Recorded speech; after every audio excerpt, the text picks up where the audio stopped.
Gudrības vārds 1, Tatjana Mikušina, Gautama Buda, 3. aprīlis 2005. gads, mācība par kopienu. Es esmu Gautama, no jauna atnācis caur manu sūtni. Es gribu šodien pievērsties savstarpēju attiecību tēmai starp dažādu kopienu un reliģisko novirzienu locekļiem. Ir ļoti viegli nodibināt jūsu personiskās attiecības ar Dievu jūsos, un ir ļoti sarežģīti nodibināt attiecības ar citiem cilvēkiem, kuri kā varētu šķist, iet ar jums vienu ceļu, un kuriem vajadzētu būt jūsu draugiem. Bet tieši no šo cilvēku puses, kur iet ar jums vienu ceļu, jūs sastopat visvairāk pretestības un negatīvu emociju, kā naidu, skaudību un nosodījumu. Kāpēc?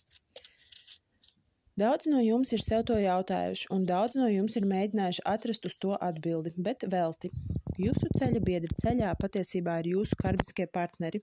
Jūs esat pievilkušies citam, lai atrisinātu jūsu karmiskās pretrunas. Nav neviena parāda, kas jums varētu tikt piedots. Tāpēc, kad jūs sasniedzat noteiktus garīgos sasniegumus, tad jūs nevarat virzīties tālāk līdz tam laikam, kamēr neesat satikušies ar visiem iemiesojumā esošajiem indivīdiem, ar kuriem jums ir neatrisinātas karmiskās problēmas.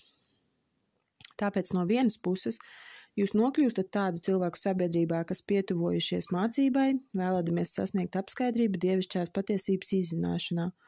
Un no otras puses šie paši cilvēki ir jūsu senie karmiskie parādnieki, vai arī jums ir jādod jūsu karmiskais parāds viņiem. Tāpēc pretrunas garīgajos strāvojumos bieži kļūst tik izteiktas, pat līdz naidam, kas šķiet, ka īstenībā šiem cilvēkiem nav nekā kopīga ar Dievu, un viņi paši kalpo pašam nelabajam. Katrā no jums ir Dieva, un katrā no jums ir nelabais. Katrā no jums ir Dievs, un katrā no jums ir nelabais. Nav iemiesojumā cilvēki, kas būtu pilnīgi.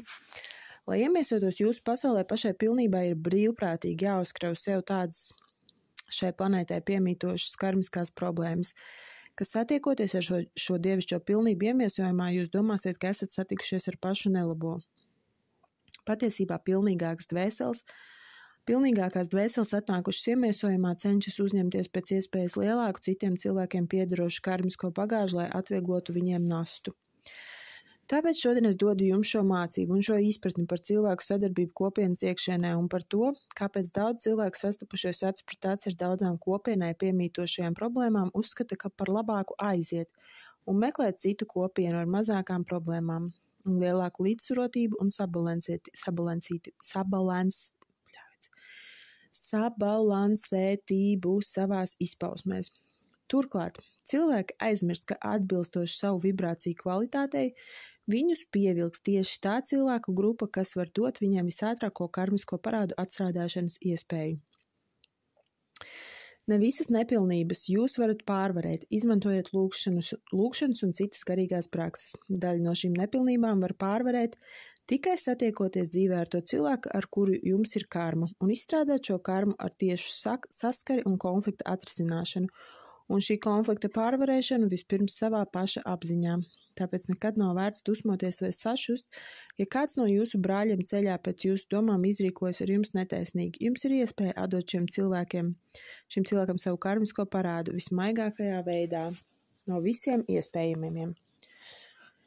Iedomājieties, ka jūs esat nogalinājuši šo cilvēku iepriekšējā vai kādā no iepriekšējām dzīvēm, bet šajā dzīvē šis cilvēks jūs ir tikai apvainojis vārdos vai izdzinis jūs no kopienas vai ar intrigām un baumām radījis jums nepanesamus apstākļus palikšanai kopienā. Kaut arī daudziem no jums šķiet, ka būtu daudz labāk, ja jūs tiktu nogalināti, nekā izturēt šīs nepanesamās dvēseles sāpes. Ļaujiet Dievam lemt, kā jums jāatstrādā jūsu karmiskais parāds. Ļaujiet Dievam rūpēties par jūsu dvēseli.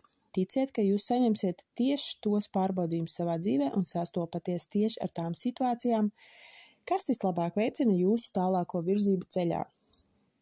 Lai cik arī jūs neskraidītu pa dažādām reliģiskajām grupām un kopienām, meklējot vietu, kur jūsu atrašanās starp jums apkārt esošajiem cilvēkiem kopienā būtu saskanīgi, jūs nekur neatradīsiet to, ko jūs meklējat. Jo enerģijas, kas ir jūsos pašos, jūsu aurā, neļauj jums atrast vietu uz zemes, kur jūs varat paslēpties no saviem karmiskajiem parādiem. Un apvainot jūsu problēmās kādu ārpus jums, liek tikai jūsu nereālā daļa, jūsu ego. Līdz tam laikam, kamēr jūs nesalauzīsiet šī jūsu ienaidnieka pretestību, jūs sastapsieties ar tādām situācijām, kas jūs aizskars un radīs jūsos spēcīgus dvēseles pārdzīvojumus un traumas. Jūs nevarat mainīt citus cilvēkus, un jūs nevarat mainīt dzīvi uz planētas Zeme. Vismaz jūs nevarat sasniegt jūtamas pārmaiņas vienas dzīves laikā, bet jūs varat mainīt savu attieksmi pret saviem dzīves apstākļiem.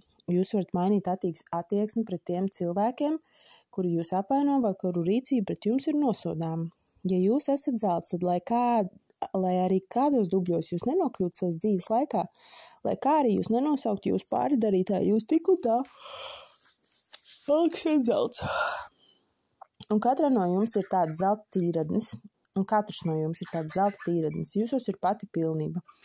Bet dubļu kārta, zem kuras paslēpta jūsu pilnība, jūsu zelta neļauj citiem cilvēkiem saskatīt jūsu dievišķīgo pilnīgo dabu. Vai jebkurā grupā iespējams izveidot tādas attiecības, kas atbilstu augstajiem mācības standartiem, ko dod skolotāji, pravieši, sūtņi? Protams, ir iespējams, bet tikai tādā gadījumā, ja grupa kopumā virzās dievišķā plāna virzienā. Ja grupa tiecas sasniegt dievišķās kalpošanas virsotnes, kas izpaužas kā kalpošana tuvākajam, kalpošana dzīvībai, jebkurā tās izpausmē. Individu grupa, kas sasniegusi nozīmīgākas pakāpes, garīgajā ceļā vienmēr ir harmoniska un bez konfliktiem, bet ir nepieciešams, lai grupas sastāvā būtu kaut viens cilvēks ar pietiekami augstu sasniegumu līmeni, un grupa censtos šo cilvēku ņemt par paraugu adarināšanai. Ir arī tā, ka cilvēkam atveras acis, viņš saņem garīgo atklāsmi, un viņš cenšas savu pieredzi nodot viņam tuviem cilvēkiem grupā. Bet atbalsta un prieka vietā par dalīšanos ar šo pieredzi cilvēks sastop nesapratni un saņem pat apvainojums augstprātībā un nepilnībām. Šajā gadījumā grupas vispārējais līmenis ir tāds, ka tā savā apziņā nespēja atšķirt savu brāļa sasniegumus, un grupa zaudē savu orientieru cilvēku, kurš būtu varējis dot viņam savu gaismu un savus sasniegumus. Daudz situāciju izveidojas dažādās grupās, bet visas šīs situācijas nepieciešams izdzīvot, nepieciešams pieņemt, un visas tās ir radītāji izkārtotas tādēļ, lai jums būtu iespēja kļūt pilnīgiem Dievā, kad esat atteikušies no jūsu nepilnībām. Tāpēc katrs saņem to, ko viņš ir pelnījis, bet es negribu, lai jūsu dvēselē pēc šīs dienas sarunas iemitinātos bezizejas un grūtsirdības sajūta. Patiesībā pacelšanās process jaunā apziņas līmenī notiek ļoti ātri, dažās sekundēs. Jums tikai nepieciešams, lai jūsu apziņa pastāvīgi būtu pareizs orientieris, pareizs virziens un pareiza tiekšanās. Mēs dodam jums šos diktētus tieši ar mērķi ievirzīt jūsu apziņu un dot jūsu centieniem pareizu virzienu. Nepievērsiet uzmanību dubļu kārtai, kas klāj jums apkārt esošo cilvēku dvēseles. Protiet zem jebkādas dubļu kārtas saskatīt katra cilvēka dievišķo dabu. Izvēlieties savā apkārtnē pareizos paraugus atdarināšanai. Tam jums šajos diktētos ir dotas daudzas atslēgas. Es vēlu jums veiksmi jūsu ceļā. Es esmu jūsu brālis Gautama.